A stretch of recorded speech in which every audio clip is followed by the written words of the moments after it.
introduce Russ Cline. Russ is with Extreme Response. Russ is a Barnabas Group member and a good friend. He's got a trip to the Philippines to tell you about, and I hope that you consider it. It sounds like a lot of fun, Russ. I'm thinking about doing that. Thanks, Jim. Good morning.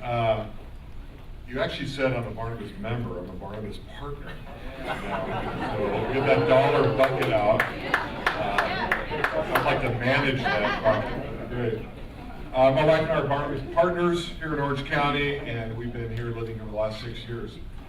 I just want to kind of make a little announcement and given a little opportunity. Paul, you said you hated following Bob Shank. I love following Bob Shank because what he said should really drive all of us to look at opportunities today and figure out how it is we can respond, how it is we can be used as a blessing.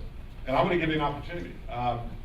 Years ago, I was new in ministry. I was about 21 years old. I was a youth pastor out in San Fernando Valley, and a mentor of mine was kind of teaching me a little bit about leadership. He said, Russ, basically you're gonna quit ministry. You're gonna quit leadership for 2 reasons. One, you're gonna burn out, or number 2, you just aren't gonna know what to do. He says if you could address those 2 things, you'll last.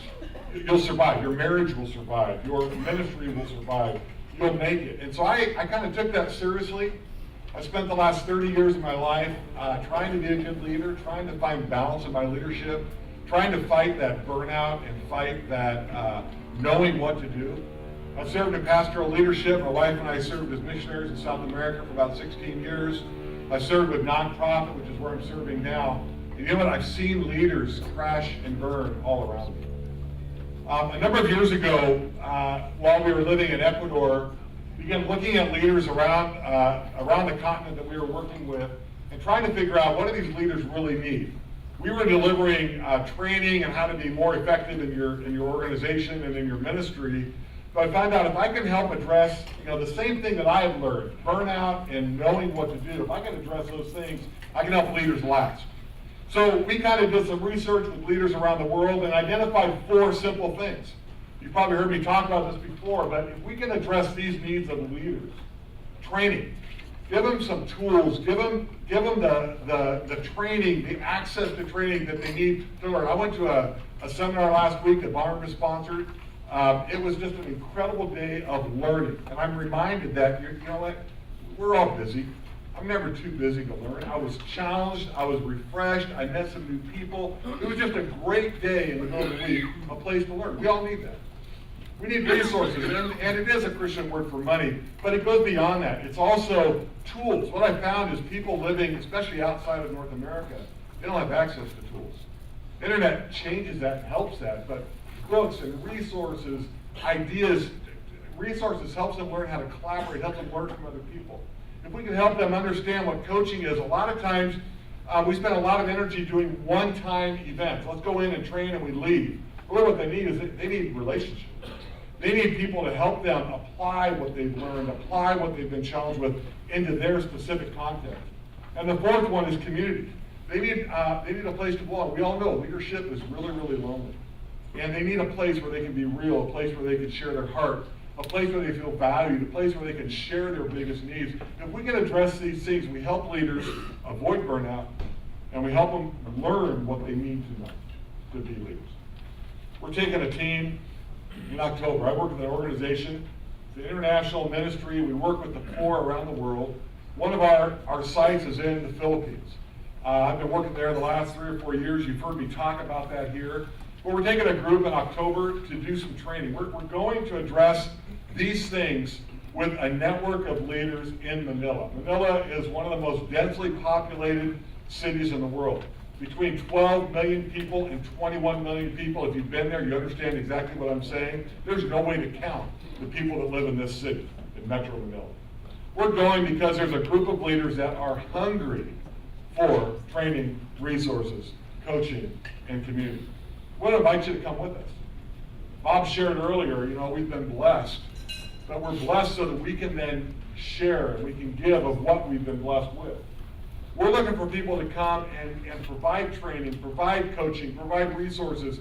And we're working with people that are working with orphans and vulnerable children. They're working with street kids. They're working with with providing nutrition. They're working with rescuing girls. They're working with planning businesses. I have just a number of pictures that identify some of the people that we're working with in Manila. You know, we're not working with the pigs, but we're working with the woman who runs 9 of these piggeries because they've turned a profit, and because of that, her kids can go to school instead of working the rice fields. So we're helping her understand how to build a successful business, and right now, how to scale that. And Marilyn, who runs this, her dream now is to move into agriculture. We need people that understand small business. We're working with people. This is a sewing business, and Ann has trained 36 women this year and helped them launch their own sewing businesses. How do you create a business plan? How do you market? Just simple skills. We're building relationship. We're coming alongside leaders. We're coaching them. October 20th to 28th, join us. You'll be involved with a number of different organizations in Metro Manila. You'll have an opportunity to share your life. We're not asking you to be experts. We're asking you to come and share what God has given you, what God has blessed you with, your experience, your passion. God can use each and every one of you. We'll be on the ground. You'll have an opportunity to visit different ministries. You'll have opportunity to do training. We're doing a leadership summit at the end of that time. Manila's it's a simple trip. It's a long flight. It took me about 18 hours to get there a couple weeks ago. But you can sleep on the plane. And it's a great place, especially if you like rice, you'll enjoy it. But what I encourage you to come, it's just a great place. I've fallen in love with the Philippines. My table's over there where that red banner is. There's a flyer, a response form in your book. There's also an information sheet over there that gives you details. I live here locally, and I would be happy to give you information, to talk with you, encourage you. Just a real quick story. Years ago, a buddy of mine was in Ecuador on a missions trip. He was a chaperone. He's standing with me at a special needs orphanage. His kids are doing ministry, and he leans over and says, "What could I ever do at mission?" I said, "Well, what do you do?" He goes, "Well, I build hotels." I said, "Well, I got a friend in Moscow who's developing a mission model of a hotel-style business to fund Russian missionaries. Can you come and help him?"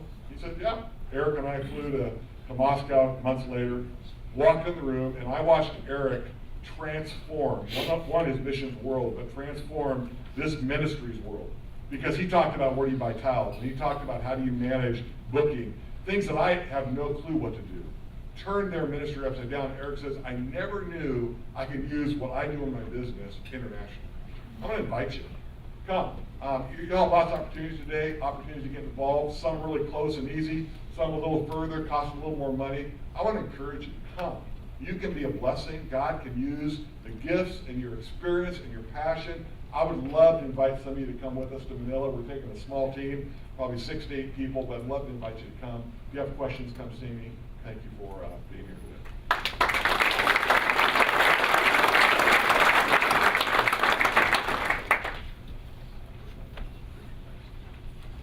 All right, thank you very much, Russ. Let's go ahead and pray for Russ in extreme response. Father, I just would pray that maybe there's 3, 4 people in this room that would go over there and take those forms and take a look at that trip, Lord, and that you might just stir in their hearts to go over there for just a week and see how you might use them. They might be challenged, and that their lives might be changed because of that. It's a long flight, Lord, but there's a lot of things we can do that are a lot tougher than that. So I just pray, Lord, that in this room, there's a few people that's stirring in their heart. They might go get that information. We lift that up to you in the name of your Son, Jesus Christ.